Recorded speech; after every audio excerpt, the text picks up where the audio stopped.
Hello बच्चों, welcome to my YouTube channel. और आज हम देखने वाले हैं कक्षा हिंदी की कक्षा 9 की हिंदी की जो कार्यपत्र है 25, जो आपका 31/8 का कार्यपत्र है। ठीक है, तो निम्नलिखित गद्यांश को पढ़कर प्रश्नों के उत्तर दीजिए। हमें एक गद्यांश दिया, उसको पढ़कर हमने अपने जो नीचे प्रश्न दिया उनके उत्तर देने हैं।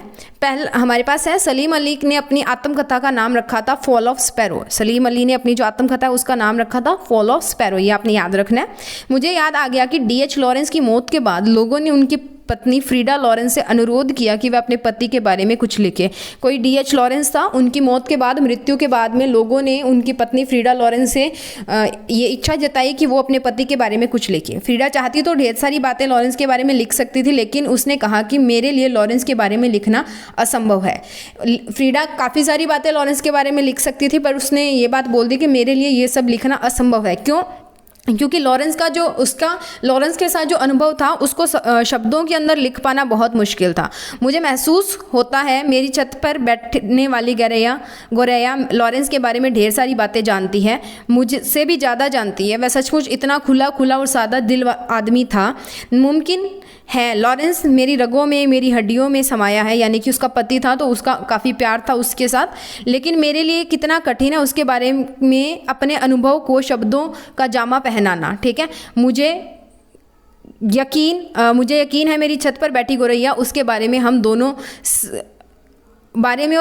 के बारे में ही मुझसे अधिक ज़्यादा जानती है। मतलब यहाँ पे जो है वो जो गोरैया है या स्पैरो जो है उसके जो बात है उसकी जो मतलब चीज़ों को देखने की, यानी कि पक्षी भी कुछ फील कर सकते हैं, उनके पास भी फीलिंग्स होती है, काफ़ी सारी चीज़ों को वो देख सकते हैं। ठीक है, सो उसके बारे में बात करते हैं इसके क्वेश्चन की।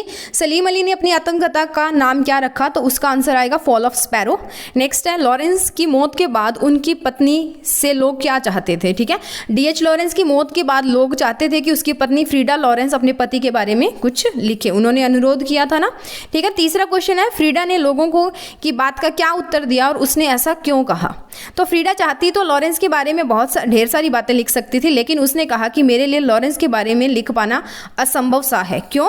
क्योंकि उसने कहा कि उसने ऐसा इसलिए कहा क्योंकि लॉरेंस के बारे में अनुभवों को शब्दों में जमा पाना बहुत कठिन था, क्योंकि उसके लिए लॉरेंस के बारे में उसके जो अनुभव थे उनको शब्दों में जमा पाना या शब्दों का जमा पहनाना बहुत मुश्किल था। ठीक है, उसके बाद में चलते हैं क्वेश्चन नंबर 4 की तरफ। उसके बारे में बात करते हैं क्वेश्चन नंबर 4 की। आपने भी किसी ना किसी पक्षी का अवलोकन किया होगा, उस पक्षी के गुण और व्यवहार से संबंधित 10 पंक्तियों में लिखें। ठीक है, आपने कोई पक्षी देखा होगा, वो कैसा व्यवहार करता है, कोई भी एक पक्षी हो सकता है, उसके बारे में आपने 10 लाइनें जो है वो 10 पंक्तियां जो है वो लिखनी है। ठीक है, तो मैंने यहाँ पे काफ़ी सारी लिखी हैं, 10 ही हैं शायद। तो मेरे घर के पीछे वाले भाग में 2 चिड़ियाँ रहती थी, मतलब चिड़ियों का एक जोड़ा रहता था, 2 चिड़ियाँ रहती थी। उनका जागने का और सोने का समय निश्चित था। वो सुबह 4 बजे ही चहकना शुरू कर देती थी।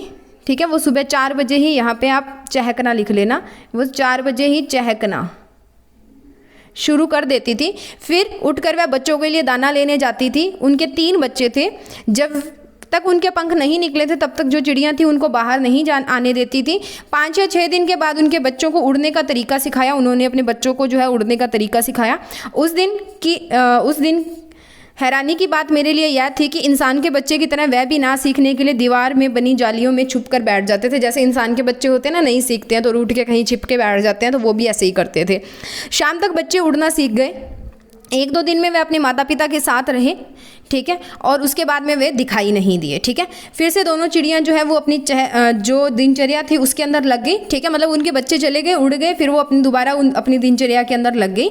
उसके बाद में है, फिर वह बच्चे मुझे कभी दिखाई नहीं दिए, कभी भी वो बच्चे जो है वापस लौट के नहीं आए, क्योंकि वह उड़ना सीख चुके थे और घोंसले से कहीं दूर उड़ गए थे। ठीक है, तो चिड़ियाँ जो होती है ऐसा ही होता है, फिर एक बार बच्चे उड़ जाते हैं, फिर दोबारा जो बच्चे होते हैं उनको जो है उनको पालना शुरू कर देती हैं। ठीक है, तो यहाँ पे आपने थोड़ी सी गलती है, चहकना कर लेना। ठीक है, मैं लिख रही हूँ दोबारा, एक बार मैंने आपको पहले बताया, एक बार अब बता रही हूँ, चहकना। तो ये थी हमारी वर्कशीट नंबर 25 कक्षा 9 के लिए हिंदी की।